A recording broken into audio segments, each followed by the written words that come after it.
তোহা সিদ্দিকী আমি ছোট থেকেই দেখছি তিনি একজন ধর্মগুরু, তিনি ফুরফুরার একজন ধর্মযাজক, তিনি ধর্ম প্রচার করেন। এই বাংলার আপামর মানুষ, সমস্ত জাতি ধর্মের মানুষ তাকে সম্মান করেন। যে কথাটা আমরা মাঠে ময়দানে আমরা ইন্ডিয়ান সেকুলার ফ্রন্ট বলার চেষ্টা করছি, ফুরফুরা শরীফের একজন ধর্মযাজক, একজন ধর্মপ্রাণ মানুষ, সেই কথাটাই এই বাংলার মানুষের কথা বলছেন। যে বাংলার মানুষের কথা বলছেন, বাংলার মানুষ এই তৃণমূল থেকে মুখ ফেরাতে চাই। দাদা, একেবারে 2011 সালে তৃণমূল কংগ্রেস ক্ষমতায় আসার পিছনে তোহা সিদ্দিকী সাহেবের ওনার একটা বড় ভূমিকা ছিল। উনি এখন বলছেন ভাঙড়ের বিধায়ক, এই ক্যানিংয়ের বিধায়ক শওকত মোল্লা ওনার কাঁচা খুলে দিলে বা ওনাকে উচিত শিক্ষা দেবে বা জবাব দেবে, কি বলবেন এই বিষয়ে? দেখুন, তোহা সিদ্দিকী আমি ছোট থেকেই দেখছি তিনি একজন ধর্মগুরু, তিনি ফুরফুরার একজন ধর্মযাজক, তিনি ধর্ম প্রচার করেন। এই বাংলার আপামর মানুষ, সমস্ত জাতি ধর্মের মানুষ তাকে সম্মান করেন।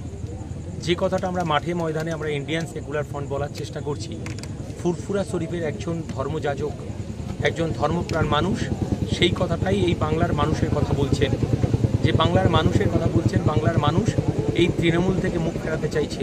কারণ এই বাংলার মানুষ, মমতা ব্যানার্জি বাংলার মানুষকে বোমাগুলি পিস্তলের উপহার দিয়েছে।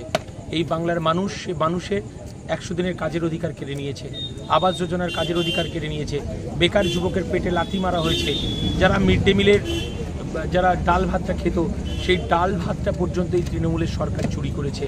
স্বাভাবিকভাবে এই বাংলার মানুষের কথা এই ফেসবুকে এবং ইউটিউবে দেখতে পাচ্ছি যে একজন ধর্মপ্রাণ মানুষ, ফুরফুরার একজন বয়োজ্যেষ্ঠ ধর্মপ্রাণ মানুষ, ধর্মযাজক, তিনি বাংলার মানুষের কথা বলছেন এবং তিনি সত্যি কথা বলছেন।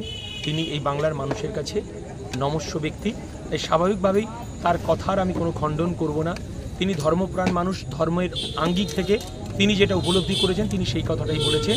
তিনি বাংলার মানুষের মননের কথা বলেছেন, বাংলার মানুষের মনের কথা বলেছেন।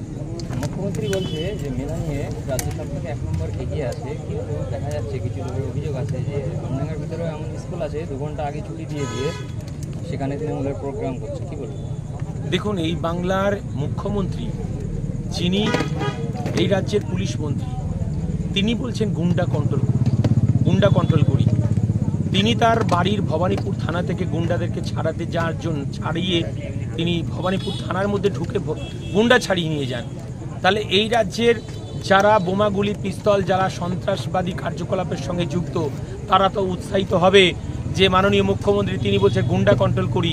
তাহলে হাত কাটা নুলো, কান কাটা ভুলো যারা আছেন তারা তো স্বাভাবিকভাবে উৎসাহিত হবে, সেইভাবেই কাজ করছে। কিন্তু এই বাংলার মানুষ আর পারছে না, নিতে পারছে না। তাই 2026-এ বাংলার মানুষ এই সরকারকে, আমরা মমতা ব্যানার্জির পদত্যাগ দাবি করছি না, তিনি দেখে যাবেন এই বাংলার মানুষ আর একটা পরিবর্তন 2026-এ করছে। ধন্যবাদ।